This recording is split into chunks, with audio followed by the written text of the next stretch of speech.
बोलिए सतगुरु देव भगवान की जय। जुगल जोड़ी सरकार की जय।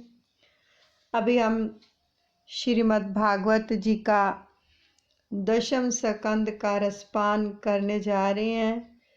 बड़े ही एकाग्रचित होकर बड़े प्रेम से श्रवण करेंगे। बैठ जाएं।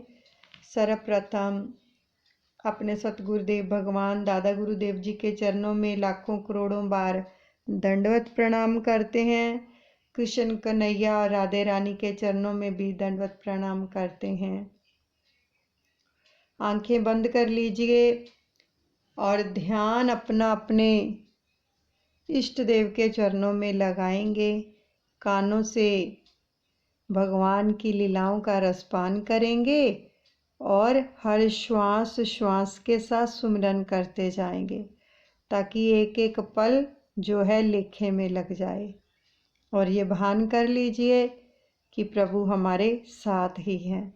और ये आपको भी विदित है, जहाँ पर भी भगवान की कथा होती है भगवान स्वयं विराजते हैं वहाँ पर हर एक व्यक्ति के साथ। तो ये भान कीजिए कि हमारे साथ भी प्रभु विराज रहे हैं। तो कल हमने श्रवण किया था कि शिवजी महाराज कृष्ण कन्हैया के दर्शनों के लिए आए और उन्होंने नृत्य किया। शिवजी नृत्य में तन्मय हैं और वहाँ नंद बाबा आए। भगवान शंकर की जयकार हो गई। बाल कृष्ण को हृदय में बसाकर शिवजी कैलाश वापस लौटे। त्रयोदशी के दिन नंद बाबा जी मथुरा आए। चतुर्दशी के दिन पूतना आई। अब नंद बाबा प्रतिवर्ष कंस को कर देते थे, तो इस बार भी कर देने का समय आ गया। नंद बाबा ने कहा, कन्हैया को संभालना, परमात्मा से हमेशा संबंध बनाए रहो। कितने सुंदर वचन है। परमात्मा से हमेशा संबंध बनाए रहो, क्योंकि ये संबंध बहुत काम आता है। और तो कोई मना कर देगा, लेकिन इसका संबंध ऐसा है कि ये कभी मना नहीं करता है किसी चीज के लिए भी। सभी के रक्षक की रक्षा तो कौन करेगा, किंतु उन्हें हृदय में बिठलाने के बाद हमेशा सावधान रहना कि कहीं लौकिक भोग की ऐशना मन में ना घुस जाए। और कोई ऐशना मन में आई नहीं कि हृदय में से भगवान भाग निकलते हैं, फिर नहीं ठहरते हैं भगवान।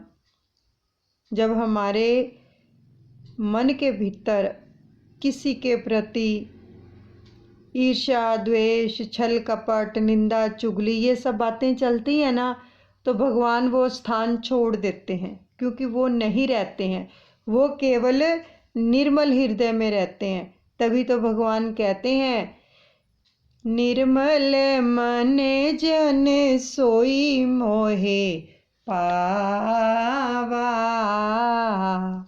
मोहे कपटे छल छिदर न भावा। तो अगर हम चाहें कि प्रभु हमेशा ही हमारे हृदय में विराजमान रहे, तो अपने हृदय को हमेशा ही निर्मल रखें, पवित्र रखें, ताकि भगवान भाग ना जाएं। कन्हैया यदि हमेशा के लिए हृदय गोकुल में बस जाए तो बेड़ा पार हो जाए। हृदय गोकुल में श्री कृष्ण का आगमन होने के बाद नंद यानी जीव को बाहर भटकना नहीं चाहिए। नंद बाबा कंस को कर देने के लिए मथुरा आए, तो वे कंस की राजसभा में आए और उन्होंने कंस को कर जो था स्वर्ण थाल तथा पंच रत्न भेंट किए और समाचार भी दिया कि उनकी इस ढलती आयु में उनके घर पुत्र का जन्म हुआ है। अब कंस क्या जाने कि वह कन्हैया ही उसका काल है, तो उसको तो सहचर्या आनंद हुआ।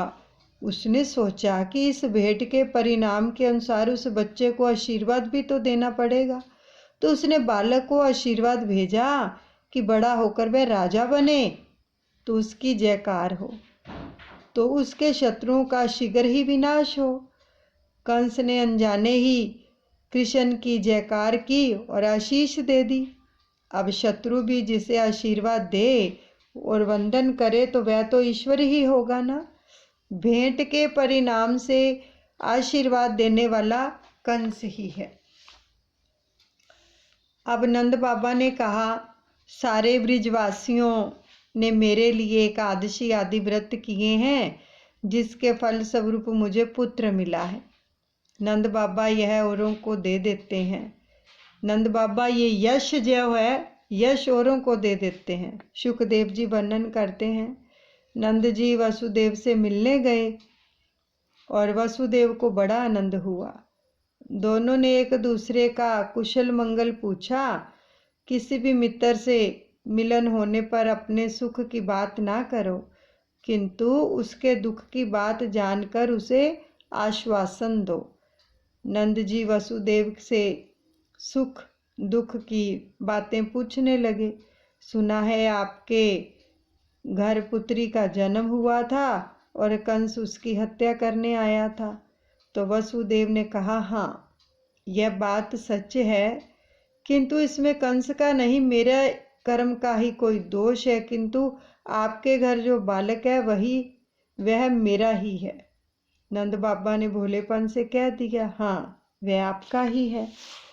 तो वसुदेव मन में कह रहे थे कि कन्हैया मेरा ही है, मैं ही उसे आपके घर रात को छोड़कर गया था। किंतु नंद जी इस गूढ़ार्थ भरी बात को समझ नहीं पाए। नंद यानी जीव गोकुल छोड़कर कहीं दूर जाता है, वह काम मद लोभ मोह मत्सर आदि राक्षस आ धमकते हैं। तो नंद कृष्ण को छोड़कर कंस के पास जाते हैं तो गोकुल में विपत्ति आती है, उद्यम मच जाता है। अब नंद बाबा ने सोचा कि कुछ खिलौने लेता जाऊंगा तो लाला को आनंद होगा। कहीं बाहर जाना पड़े तो वहां से ठाकुर जी के लिए कोई अच्छी सी वस्तु लेते आना, तुम्हारा प्रयास भक्ति में बन जाएगा। अब पूतना वध की बात आ रही है। अब योग माया ने आकाशवाणी द्वारा कंस से कहा कि तेरे काल का जन्म हो चुका है। तो कंस घबरा गया, तो उसने तुरंत जन्मे हुए सभी बच्चों की हत्या करने का आदेश दिया और इसी हेतु से उसने पूतना को गोकुल की ओर भेज दिया। वह चतुर्दशी की सुबह गोकुल आई। पूतना का अर्थ है पवित्र, जो पूत नहीं है वह पूतना। पवित्र क्या नहीं है? अज्ञान। सो पूतना का अर्थ है अज्ञान, अविद्या, और जो पवित्र है केवल ज्ञान है। गीता जी में कहा है कि इस संसार में ज्ञान के सिवाय पवित्र करता और कुछ नहीं है। ज्ञान सा पवित्र कुछ भी नहीं है। ज्ञान धनार्जन का साधन नहीं है। आत्म स्वरूप का ज्ञान ही ज्ञान है। अब ज्ञान पवित्र है और अज्ञान अपवित्र है, और अज्ञान से वासना का जन्म होता है। पूतना वासना ही स्वरूप है। जो पूतना है वो वासना का ही स्वरूप है। पूतना चतुर्दशी के दिन क्यों आई? क्योंकि उसने 14 ठिकानों पर वास किया था। अविद्या वासना 14 स्थानों में बसती है। 5 ज्ञानेंद्रियां, 5 कर्म इंद्रियां, मन बुद्धि चित्त और अहंकार, ये 14 स्थान हैं। वासना अविद्या पूतना के बसने के इसी कारण से वह चतुर्दशी के दिन आई। रामायण में भी हमने देखा है कि कैकेयी ने राम के लिए 14 वर्ष का वनवास की मांग की थी। तो इसका भी यही कारण है कि उन 14 स्थानों में बसे हुए रावण को मारने के लिए 14 वर्ष तक की तपश्चर्या की आवश्यकता है। नीति और धर्म के मना करने पर भी यदि आंखें पर स्त्री के पीछे भागें तो मान लो कि अपनी आंखों में पूतना बसी है। स्त्री को स्त्री रूप में नहीं, ब्रह्मा रूप में देखो। आंखों में से होता हुआ पाप मन में दाखिल हो जाता है। आंखों में पूतना होगी तो काम मन में बसेगा। अब जगत के किसी भी व्यक्ति को भगवत भाव से देखने में कोई बुराई नहीं है, बल्कि अच्छाई ही है। किंतु किसी भी व्यक्ति को संसारिक काम भाव से देखोगे तो समझ लेना कि मन के अंदर क्या आ गई है? पूतना आ गई है। तो धर्म और नीति जिस खाद्य पदार्थ का आहार करने को मना करे, वही खाने की इच्छा होने लगे तो मान लो कि तुम्हारी जीभ में पूतना बसी है।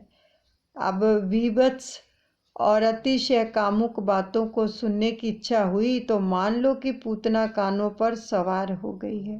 पूतना हर एक इंद्रिय में बसी हुई है, जो बहुत सताती रहती है। सभी इंद्रियों के द्वार बंद कर दो, जिससे पूतना अंदर प्रविष्ट ही ना हो सके। अब पूतना सज धज कर सुंदरी का रूप लेकर गोकुल में आई। 3 वर्ष की आयु तक बालक शिशु कहाँ जाता है? इस शिशु को मारने के लिए पूतना आई। प्रश्न ये है कि पूतना शिशु को ही क्यों मारती है और शिशुचय की आगे की अवस्था वाले बालकों को क्यों नहीं मारती? जीवन की 4 अवस्थाएं हैं, जागृत, स्वप्न और सुषुप्त और तुर्यगा। जागृत अवस्था में पूतना आंखों पर सवार हो जाती है। आंखों की चंचलता मन को चंचल करती है। इसी प्रकार जागृत, स्वप्न और सुषुप्त, इन तीनों अवस्थाओं में अज्ञान सताता है, अर्थात पूतना 3 वर्ष तक के शिशु को मारती है। इन 3 अवस्थाओं को छोड़कर जो है तुर्यावस्था में जीव का संबंध ब्रह्मा से होता है और तब पूतना सता नहीं सकती। जो व्यक्ति तुर्यावस्था में प्रभु के साथ एक हो जाता है, उसे पूतना अज्ञान मार नहीं सकता। पूतना 3 वर्ष के अंदर के बालक को मारती है। इस बात का अर्थ यही है कि जो सत्व, रज और तम इन तीनों गुणों में फंसा हुआ है, उसे वह मारती है। माया त्रिगुणात्मक है। माया में फंसे हुए व्यक्ति को पूतना मारती है। संसार के मोह जाल में फंसे हुए सभी जन बालक ही तो हैं, शिशु ही तो हैं। इनको पूतना अज्ञान मारता है। किंतु संसारिक मोह का त्याग करके जो ईश्वर के निर्गुण स्वरूप में लीन हो गया है, गुणातीत हो गया है, उसे पूतना मार नहीं सकती। गुणातीत अर्थात प्रकृति से परे रहने वाले व्यक्ति का पूतना कुछ भी बिगाड़ नहीं सकती। जब पूतना आई उस समय गोकुल की गायें वन में चरने गई और नंद जी मथुरा गए हुए थे, तो वह इस घटना का सूचार्थ क्या था? गायों का वन गमन अर्थात इंद्रियों का विषय वन में गमन। इंद्रियां इस विषय वन में घूम रही होंगी तो पूतना वासना मन में आ धमकेगी। अज्ञान मन पर सवार हो जाएगा। जब इंद्रियां विषयों में खो जाती हैं और बाहरमुखी हो जाती हैं, तब वासना आ जाती है। इंद्रियों को प्रभु सेवा की ओर मोड़कर निरुद्ध करोगे तो पूतना वासना जो है सता नहीं पाएगी। नंद अर्थात जीव जब हृदय गोकुल को छोड़कर मथुरा अर्थात देह मुख देह दृष्टि में खो जाए, तब हृदय गोकुल में पूतना अज्ञान बस जाते हैं। अब नंद अर्थात जीव श्री कृष्ण को छोड़कर मथुरा जाएं, अर्थात देह सुख में फंस जाए, तभी वासना धमकती है। नंद अपने आवास में नहीं होता, तभी पूतना आती है। पवित्र शरीर यानी मथुरा में पुण्यशाली हृदय ही गोकुल है। नंद जीवात्मा है। जीवात्मा परमानंद परमात्मा श्री कृष्ण से विमुख होकर कंस से मिलने जाए और गायें वन की ओर दौड़ जाएं, तभी पूतना आ जाती है। पूतना श्रृंगार करके आई है। अविद्या अपने साथ कई दोषों को अपने साथ लेकर आती है। अविद्या अपने साथ 5 दोषों को लेकर आती है। वे 5 दोष जो हैं इस प्रकार हैं।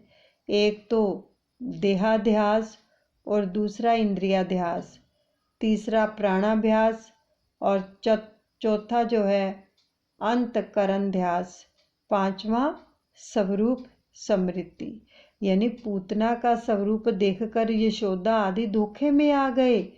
पूतना की वेणी देखकर देहाभ्यास हुआ कि रूप देखकर इंद्रियाभ्यास हुआ, अतः स्वरूप की विस्मृति हो गई। फलतः उसको किसी ने नहीं रोका, वह सीधी नंद बाबा के घर घुस गई और पूतना को देखते ही कन्हैया ने आंखें मूंद ली। अब पूतना ने उसको अपनी गोद में ले लिया। पूतना ऊपर ऊपर से तो बड़ा अच्छा व्यवहार कर रही थी, किंतु उसके हृदय में कटुलता का विष भरा हुआ था। पूतना ने अपने स्तनों पर भी विष लगाया था, और संसार सुख का उपभोग करने के लिए मनुष्य भी अपनी आत्मा पर वासना का विष लगा लेता है। अब पूतना ने लाला को गोद में बिठलाकर उसके मुंह में अपना विष से सना हुआ स्तन दे दिया।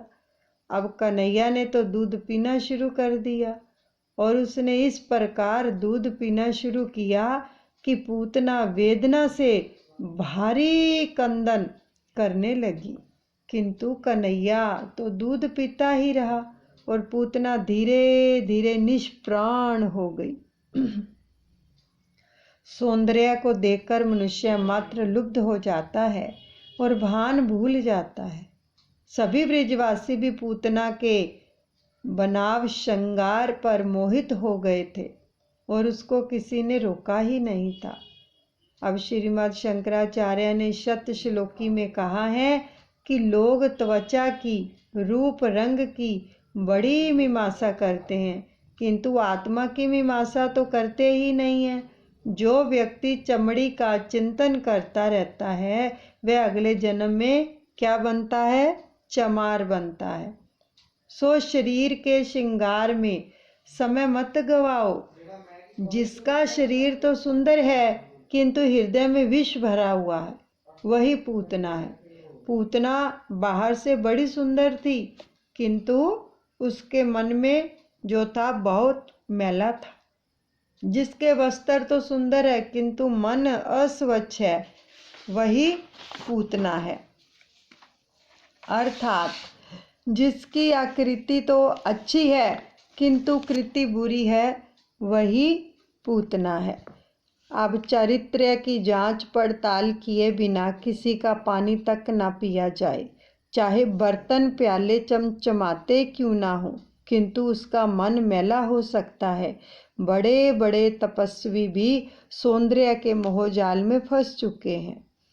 अब आमना सामना हो जाने पर प्रशंसा करें, किंतु उसकी अनुपस्थिति में निंदा ना करें। निंदा करें तो वह भी पूतना है। तो जो भी अच्छा बुरा कहना है वह उसके सामने ही कह देना चाहिए। अगर आपको किसी की बात बुरी लगती है, ठीक है, हम उसके सामने नहीं कहते ना, नहीं कहते उसके सामने जिसकी बात अच्छी नहीं लगती है। लेकिन जब वो नहीं होता, पीठ के पीछे उनकी हम फिर वो बात कहते हैं, वो बुराई बनती है कि फलां बंदा ऐसा है, फलां बंदे का स्वभाव ऐसा है। उसके मुंह पे कहो जो कुछ भी कहना, तो फिर वो निंदा चुगली नहीं रहेगी। अगर मुंह के पीछे कहेंगे तो वो फिर निंदा चुगली बनेगी और कर्म भारी हो जाएंगे। जीव का स्वभाव भी उस पूतना के जैसा ही है। अपनी आत्मा पर अज्ञान अविद्या का आवरण लगाकर वह विषयानंद में डूब जाता है। किसी के ब्रह्मा रूप रंग बनाव श्रृंगार से मोहित होना नहीं चाहिए। अब जो बाहर से सुंदर हो वह अंदर से भी सुंदर ही हो, ऐसा मान लेना मूर्खता है। पूतना दुष्ट थी, फिर भी जो थी ब्रजवासी उसके रूप रंग के कारण धोखा खा गए थे। अब वासना उभर आने पर जीव अपना स्वरूप भूल जाता है। पूतना अज्ञान के कारण ही स्वरूप विस्मृत हो जाती है। अब पूतना को देखकर ब्रजवासियों को इंद्रियाध्यास हुआ और स्वरूप की विस्मृति भी हुई। वासना पूतना का विनाश होने पर ही कृष्ण मिलन हो पाता है।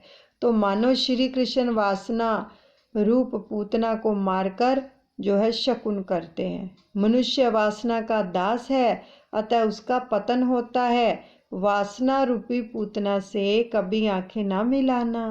आंखों को ईश्वर से ही लगाए रहोगे तो वासना तुम्हारे हृदय में कभी नहीं आ पाएगी। पूतना को किसी ने रोका नहीं, सो वह अंदर आ गई, और जब वह अंदर आ गई तो कन्हैया ने आंखें मूंद ली। अब साधारणतः पूतना आँखों के द्वारा ही मन में घुस जाती है और फिर निकलने का नाम नहीं लेती। आँखें बिगड़ी नहीं कि मन भी बिगड़ जाएगा, सो आँखों को हमेशा बचाए रखें। दर्शन में तभी आनंद मिलता है कि जब आप भगवान दृष्टि देते हैं, अर्थात आँख मिलाते हैं। पूतना मलिन हृदय लेकर कन्हैया के पास गई तो भगवान ने आंखें मिलाई ही नहीं, मूंद ली। उन्होंने दृष्टि ही नहीं डाली। भगवान हमें यह दिखाना चाहते हैं कि पापी से वे आंख नहीं मिलाते।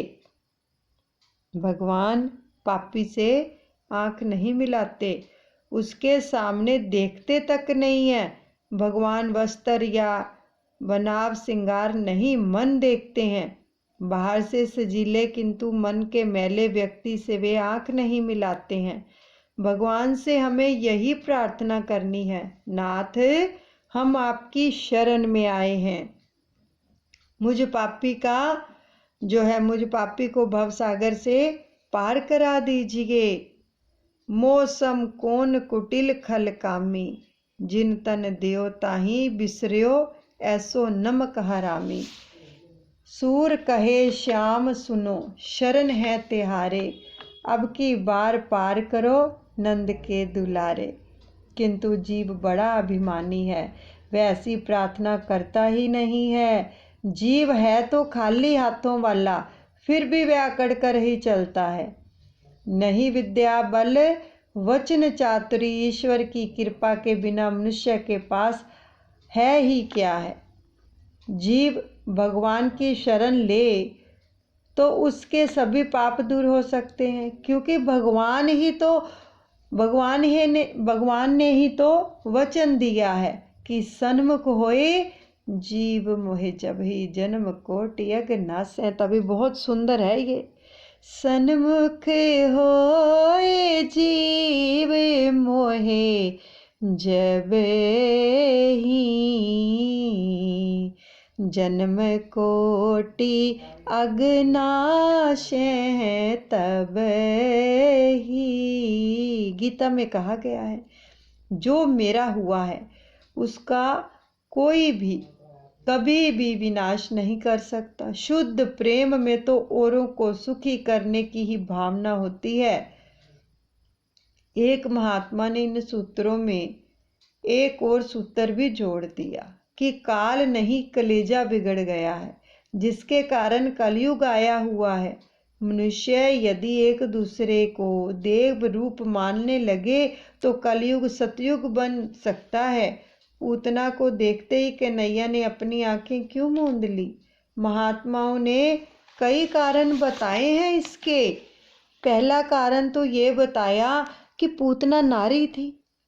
नारी अवध्य मानी गई है कि पूतना को देखकर भगवान सोचते हैं कि इसे मारना तो पड़ेगा ही। स्त्री की हत्या करते हुए उन्हें संकोच हो रहा था, सो उन्होंने आंखें मूंद ली। सामने कोई पुरुष हो और वीरता दिखानी हो तो और बात है, किंतु किसी स्त्री को मारने में कौन सी वीरता है। अब दूसरा कारण तो एक महात्मा को वह कारण जचता नहीं है, तो वे कहते हैं कि पूतना नारी तो थी किंतु वह राक्षसी थी।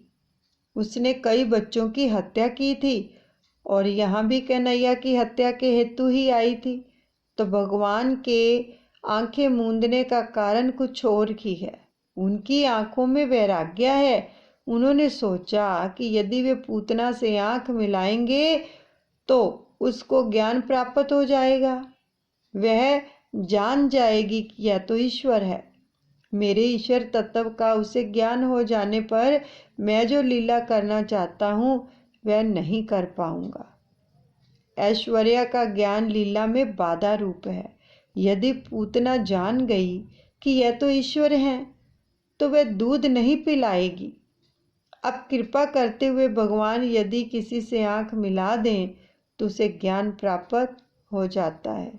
खुदा नजर दे तो सब सूरत खुदा की है। भगवान ने अर्जुन से कहा था कि अर्जुन, मैं जिस पर कृपा करता हूँ उसे मेरे स्वरूप का ज्ञान हो जाता है। यदि मैं पूतना पर दृष्टि करूँगा तो उसे ज्ञान हो जाएगा कि यह कोई सामान्य बालक नहीं है, काल के भी काल हैं। उसे ऐसा ज्ञान हो जाने पर मैं लीला नहीं कर पाऊंगा, और यदि मुझे सामान्य बालक ही मानकर मारने आई है सो उसे अपने वास्तविक स्वरूप का ज्ञान कराना ठीक नहीं है। तो इस तरह पूतना को अज्ञानी रहने देने के लिए ही भगवान ने अपनी आंखें बंद कर ली थी। अब तीसरा एक महात्मा कहते हैं कि यह कारण भी ठीक नहीं है। दृष्टि मलिन होते ही पूतना को ज्ञान हो जाने वाली बात ठीक नहीं है। दुर्योधन को ज्ञान हो पाया था क्या? क्योंकि पूतना विष लेकर आई है। तो लाल आंखें मूंदकर सोचने लगा कि इसे गोलोक में भेजा जाए या बैकुंठ में। अब चौथा तो एक और महात्मा दूसरा कारण बताते हैं कि अपने किसी न किसी पुण्य के बिना कोई भी जीव ईश्वर के समीप नहीं जा सकता। भगवान आंखें मूंदकर यह देखने लगे कि पूतना ने किसी भी जन्म में कोई पुण्य किया भी है या नहीं। जिसके साथ बहुत प्रेम किया जाए तो वह संभव है कि छोटे से कारण से वैर मोल ले ले। तो पांचवा बताया कि एक महात्मा बताते हैं कि कन्हैया सोच रहा था कि उसने तो माना था कि गोकुल के लोग उसे माखन मिश्री खिलाएंगे, किंतु यहाँ तो लोग माखन मिश्री खिलाने के बदले विष पिलाना चाहते हैं, और डर के मारे उसने आंखें बंद कर ली। अब छठा तो दूसरे महात्मा पूछते हैं, परमात्मा भी कभी डर सकते हैं क्या? कन्हैया ने सोचा कि विष पीने की शिवजी की आदत है, मुझे तो विष पसंद ही नहीं है। सो उसने आंखें बंद करके भगवान शंकर की प्रार्थना की कि आप विष पीने को पधारें, मैं तो दूध ही पीऊँगा। भगवान शिव का ध्यान धरने के हेतु ही कन्हैया ने आंखें मूंद ली थी। अब कन्हैया आंखें बंद करके शिवजी को याद करके विष पीने के लिए बुला रहा है, तो शिव तत्व का आवाहन कर रहा है। जब किसी देव को याद करना या बुलाना होता है तो आंखें बंद करके ही उसका ध्यान धरना पड़ता है। तो सातवां एक अन्य महात्मा कहते हैं कि मुझे यह कारण योग्य नहीं लगता। क्या कृष्ण विष को पचा नहीं सकते? वे तो काल के भी काल हैं। कृष्ण की आंखें बंद कर लेने का कारण और ही है, उनकी आंखों में सूर्य और चंद्र का वास है। महायोगी सूर्यमंडल को पार करके ब्रह्मलोक में जाते हैं। कृष्ण पूतना को ब्रह्मलोक में भेजने जा रहे हैं। अब यह देखकर सूर्य चंद्र को भगवान के नेत्रों को ठीक नहीं लगा, तो अपने कृष्ण को वह तो विष पान कराने आई, तो फिर उसको ब्रह्म गति क्यों दी जाए? ऐसा सोचकर आंखों ने जो कृष्ण ने थी पलकें बंद कर ली। जीव को लक्ष्मी का उपयोग करने का कोई अधिकार नहीं है। जीव लक्ष्मी का जो है उपयोग चाहे कर ले, उपभोग नहीं कर सकता। यदि वे उपभोग करने का प्रयास करेगा तो चांटा मिल जाएगा। अच्छाई तो इसी में है कि भगवान को सर्वोत्तम वस्तुएं जो हैं अर्पित की जाएं। स्वयं खाने से संतोष नहीं मिलता, औरों को खिलाने से ही संतोष मिलेगा। सूर्य चंद्र दोनों नेत्र सोच रहे हैं कि सर्वोत्तम वस्तु अर्पण करने की अपेक्षा यह पूतना तो विष लेकर आई है, यही इच्छा होगी, अच्छा होगा कि उसे सद्गति ना मिलने पाए। ऐसा सोचकर सूर्य चंद्र रूपी नेत्रों ने अपने प्रवेश द्वार यानी कि पलकें बंद कर लिए। तो एक अन्य महात्मा 8वां कारण बताते हैं कि दूसरा ही कारण बताते हैं। वो भगवान सोच रहे थे कि जब इस विषयदायिनी पूतना को मैं मुक्ति देने जा रहा हूँ तो मुझे माखन मिश्री खिलाने वाले ब्रिजवासियों को मैं कौन सी गति दूंगा, क्योंकि मुक्ति से बढ़कर देने योग्य अन्य कोई वस्तु मेरे पास है ही नहीं। और इस प्रकार सोच में डूबे हुए भगवान ने आंखें मूंद ली। तो इस प्रकार से महात्मा मानो दशम स्कंद में भगवान की लीला में पागल से हो गए हैं। जीव गोस्वामी जो कभी किसी राजा के दीवान थे, कृष्ण प्रेम में पागल होकर लंगोटी भर पहनने फिरने लगे। और सनातन गोस्वामी बंगाल के जमींदार थे और दशम स्कंद का श्रवण होने पर वे कृष्ण प्रेम में पागल हो गए और ताड़ पत्थर की लंगोटी पहनकर लीला निकुंज में राधे कृष्ण करते हुए घूमने लगे। श्रीमन नारायण नारायण नारायण, लक्ष्मी नारायण नारायण नारायण, बद्री नारायण नारायण नारायण, मेरे नारायण नारायण नारायण। गाओ, अपनी वाणी को पवित्र करो। हरे रामा राम रामा हरे हरे, हरे कृष्णा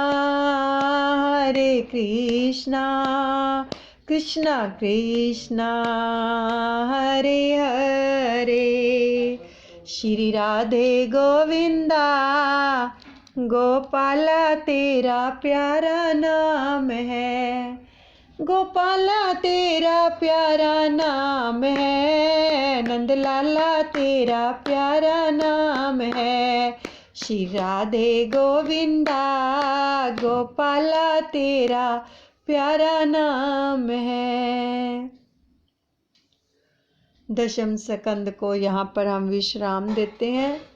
बाकी की कथा का रसपान हम कल करेंगे। बोलिए सतगुरुदेव भगवान की जय, कृष्ण कन्हैया लाल की जय। सब अपने सतगुरुदेव भगवान दादा गुरु महाराज जी के चरणों में अर्पण करते हैं। अनुचित क्षमा करें। लाडली लाल की जय।